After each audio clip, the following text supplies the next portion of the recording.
بسم اللہ الرحمن الرحیم۔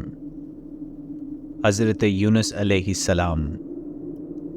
دوستو، آج کی اس ویڈیو میں حضرت یونس علیہ السلام کے سارے واقعوں کو بیان کیا جائے گا۔ نئے آنے والے دوستوں سے گزارش ہے کہ ہمارے چینل کو سبسکرائب اور لائک کر کے شیئر ضرور کر دیں۔ حضرت یونس علیہ السلام شہر ننوا میں پیغمبر بنا کر بھیجے گئے۔ آپ لوگوں کو ہدایت کرتے، نیکی کی طرف بلاتے، برے کاموں سے روکتے تھے۔ آپ علیہ السلام قوم سمود کی طرف بھیجے گئے۔ اس قوم کے لوگ بتوں کی پوجا کرتے تھے۔ جب آپ علیہ السلام لوگوں کو حق کی طرف بلاتے اور خدائے واحد پر ایمان لانے کی تلقین کرتے، لیکن لوگ آپ علیہ السلام کی تعلیمات کا انکار کرتے۔ حضرت یونس علیہ السلام سے کہتے کہ ہم تیرے خدا کو نہیں مانتے۔ اس پر آپ علیہ السلام فرماتے کہ خدا کے عذاب سے ڈرو، جو بہت سخت عذاب ہے۔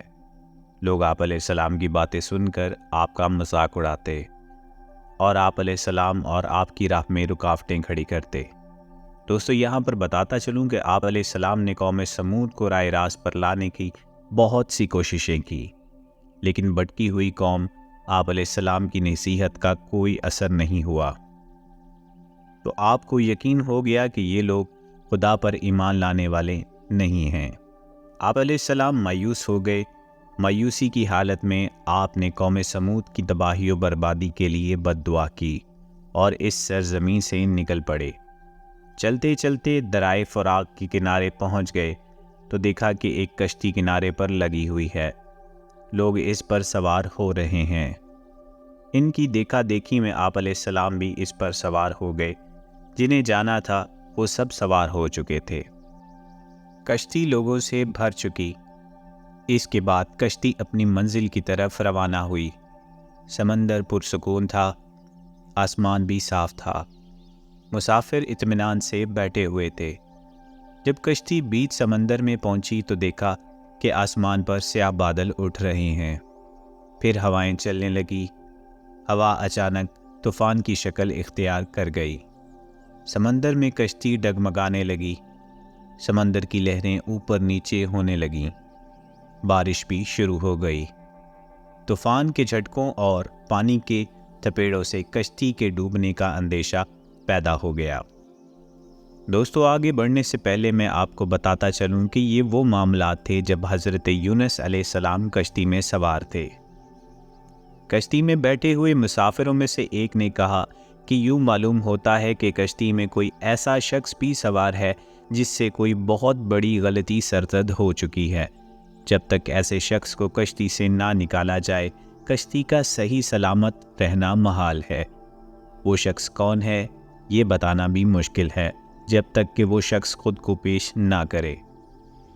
اس پر حضرت یونس علیہ السلام کھڑے ہوئے اور کہا کہ میں ہوں وہ شخص جس سے بہت بڑی غلطی سرزد ہو گئی ہے۔ مجھے کشتی سے نکال دیا جائے تو آئی ہوئی مصیبت ٹل سکتی ہے۔ تمام مسافر حضرت یونس علیہ السلام کا منہ تک رہے تھے، جس نے خود ہی اپنے ساری غلطی کو اظہار میں بدل دیا۔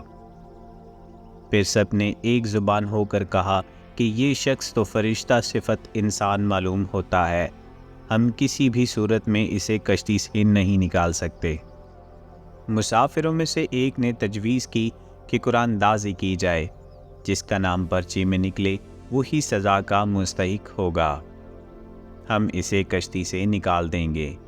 چنانچہ قرآن ڈالا گیا۔ پرچی میں یونس علیہ السلام کا نام نکلا۔ اس عمل سے لوگوں کو اطمینان نہیں ہوا۔ پھر قرآن ڈالا گیا تو یونس علیہ السلام کا نام ہی نکلا۔ اس طرح یہ عمل بار بار دہرایا گیا اور ہر بار ہی یہی ہوا۔ حضرت یونس علیہ السلام نے کہا کہ میں اپنے رب کا نافرمان ہوں۔ خدا کا حکم بھی یہی ہے کہ مجھے دریا میں ڈال دو، تمام مسافروں کی جان بچ جائے گی۔ حضرت یونس علیہ السلام نے کشتی کے مسافروں سے اور ملا سے بار بار کہا کہ وہ کشتی سے چھلانگ لگانے کے لیے تیار ہیں، اس لیے کہ میں نے اللہ کے حکم کا انتظار نہیں کیا۔ ناظرین، آخرکار کشتی کے مسافروں اور ملک نے مان لیا۔ حضرت یونس علیہ السلام کو دریا میں پھینک دیا۔ دریا میں ایک مچھلی حضرت یونس علیہ السلام کی طرف بڑھی اور انہیں نگل گئی۔ اللہ تعالیٰ نے مچھلی سے کہا کہ یہ تیری خوراک نہیں ہے، یہ تیرے پیٹ میں امانت ہے جسے واپس کرنا ہے۔ چنانچہ آپ علیہ السلام مچھلی کے پیٹ میں اندھیرے میں رہے، اللہ کا ذکر کرتے رہے اور معافی طلب کرتے رہے۔ آپ علیہ السلام پکار رہے تھے کہ اے اللہ، تیرے سوا کوئی اور عبادت کے لائق نہیں، تو پاک ہے، بلا شبہ میں نے ہی نفس پر ظلم کیا، میں ظالموں میں سے ہوں۔ اللہ تعالیٰ نے آپ کی پکار سن لی، آپ علیہ السلام مچھلی کے پیٹ میں محفوظ رہے۔ مچھلی نے دریا کے کنارے پر آپ کو اگل دیا۔ جب آپ علیہ السلام مچھلی کے پیٹ سے باہر آئے تو بہت ہی کمزور اور نڈال تھے۔ آپ علیہ السلام نے کھلی فضا میں سانس لیا اور اللہ تعالیٰ کا شکر ادا کیا۔ اللہ نے حضرت یونس علیہ السلام سے فرمایا کہ اگر تم مچھلی کے پیٹ میں میری پاکی بیان نہ کرتا تو نجات حاصل نہ کرتا۔ جس جگہ پر مچھلی نے آپ علیہ السلام کو اگلا تھا وہاں کوئی درخت نہ تھا، نہ کوئی سایہ تھا، صرف دھوپ ہی دھوپ تھی، گرمی بھی ناقابل برداشت تھی۔ اللہ کے حکم سے وہاں ایک بیل دار پودا اگ آیا، پودے کی بیل سے سایہ آ گیا۔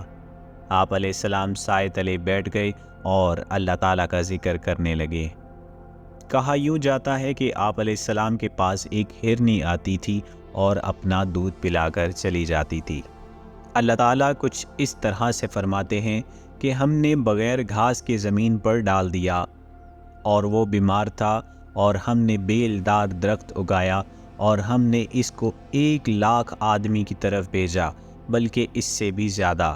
پھر وہ لوگ آپ علیہ السلام پر ایمان لائے۔ ملک ننوا چھوڑ دینے کے بعد آپ علیہ السلام کی قوم آپ کو بہت زیادہ یاد کرنے لگی۔ آپ کے نکل جانے کے بعد پچھتانے لگی۔ لوگوں نے محسوس کیا کہ آپ علیہ السلام اللہ کے نبی تھے اور ہدایت کے لیے آئے تھے۔ لوگوں نے اللہ سے معافی طلب کی اور وہ حضرت یونس علیہ السلام کی آمد کا انتظار کرنے لگے۔ لوگوں نے اقرار کیا کہ ہم اللہ پر ایمان لائے اور اس بات پر بھی کہ حضرت یونس علیہ السلام اللہ کے بھیجے ہوئے نبی ہیں، اور آپ علیہ السلام کے لائے ہوئے پیغام پر یقین رکھتے ہیں اور حضرت یونس علیہ السلام کی تصدیق کرتے ہیں۔ اور قوم کے لوگ ایک دوسرے سے کہنے لگے کہ حضرت یونس علیہ السلام اگر ہمارے درمیان آ جائیں تو ہم سب ان کی تعظیم کرنے لگیں گے اور آپ علیہ السلام کے حکم پر عمل کرنے لگیں گے۔ اللہ تعالیٰ نے حضرت یونس علیہ السلام کو حکم دیا کہ وہ قوم کی طرف واپس چلے جائیں اور اللہ تعالیٰ کا پیغام سنائیں اور انہیں برائی سے روکیں، نیکی کی طرف بلائیں، لوگوں کو آپس میں ایک دوسرے سے اچھا سلوک کرنے کی تلقین کریں۔ چنانچہ اللہ کے حکم پر جب حضرت یونس علیہ السلام اپنی قوم کی طرف لوٹ آئے تو قوم نے خوشی و مسرت کا اظہار کیا۔ آپ علیہ السلام کی آمد پر اللہ کا شکر ادا کیا۔ واپس آ کر حضرت یونس علیہ السلام نے تبلیغ شروع کر دی اور ہدایت دینے لگے۔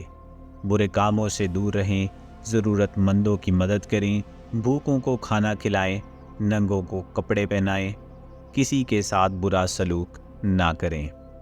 دوستو، آپ کو یہ ویڈیو کس طرح کی لگی ہمیں کمنٹ سیکشن میں ضرور بتائیے گا اور ہمارے چینل کو سبسکرائب ضرور کریے گا۔ اللہ حافظ۔